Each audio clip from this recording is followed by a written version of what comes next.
ఈరోజు మన చిలర్చేడ్ మండలంలో పిఎస్సిఎస్, అదేవిధంగా ఐకేపీ, అదేవిధంగా ఎఫ్పిఓ మరి ఈ మూడు ఆధ్వర్యంలో కొనుగోలు కేంద్రాలను ప్రారంభించడం జరుగుతోంది.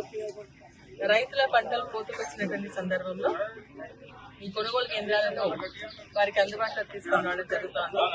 దీని ద్వారా మరి మద్దతు ధర రైతుకు నేరుగా అందేటువంటి అవకాశం ఉంది కాబట్టి రైతులందరూ కూడా విజ్ఞప్తి చేస్తా ఉన్నా, మన పంట ఏదైతే పోసుకుంటామో అదంతా కూడా ధాన్యాన్ని మరి ఈ సెంటర్లకు తీసుకొచ్చి మద్దతు ధర వచ్చే విధంగా చేసుకోవాలని చెప్పేసి విజ్ఞప్తి చేస్తా ఉన్నాం.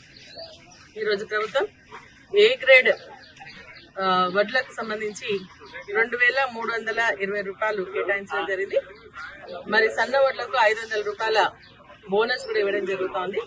దీన్ని రైతులు ఉపయోగించుకోవాల్సిందిగా కోరుతా ఉన్నారు.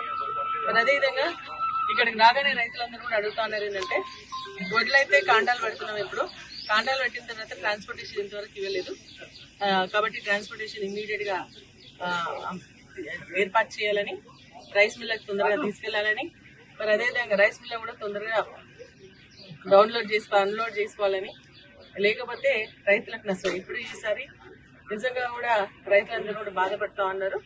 వడ్లు సరిగా పండలేదు, కరెంటు లేక, నీళ్లు లేక, మరి అతివృష్టి అనావృష్టి అన్నట్టుగా ఈదురు గాలులతోని, వైరస్ తోని మరి ఎంతైతే పంట రావాలో అంత దిగుబడి రాక రైతులు నష్టపోతున్నటువంటి సందర్భంలో మళ్ళీ ఇంకా ఆలస్యం చేస్తే ఇంకా రైతులకు నష్టం జరిగేటువంటి పరిస్థితి ఉంటుంది. కాబట్టి ట్రాన్స్పోర్టేషన్ ఇమ్మీడియట్ గా ఏర్పాటు చేయాల్సిందిగా నేను కోరుతా ఉన్నా.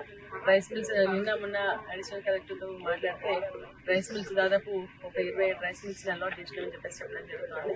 మరి రైతులు కూడా మరి ఈ యొక్క ఏదంటే ఇమ్మీడియట్ గా ట్రాన్స్పోర్టేషన్ కి సంబంధించిన లారీలు రాకపోతే ట్రాక్టర్స్ ద్వారా కూడా, సొంత రైతులకు సంబంధించినటువంటి ట్రాక్టర్స్ ఉంటాయి కాబట్టి రైతులకు ట్రాక్టర్స్ ద్వారా కూడా మరి ట్రాన్స్పోర్ట్ చేసుకునేటువంటి అవకాశం కూడా కల్పించాల్సిందిగా మేము అధికారులను కోరుతాము. ఎక్కడ ఏ ఇబ్బంది లేకుండా ఇంతవరకు సంచులు కూడా కాదు, సంచులు, తాళ్ళు, అదేవిధంగా ట్రాన్స్పోర్టేషన్ అన్లోడ్ చేసుకోవడం ఇవన్నీ కూడా కరెక్ట్ గా చెప్పాలని, మరి తీసుకున్న తర్వాత వెంటనే ఇమీడియట్ గా రైతు ఖాతాలో డబ్బులు వేయాలని చెప్పేసి కోరుతాను.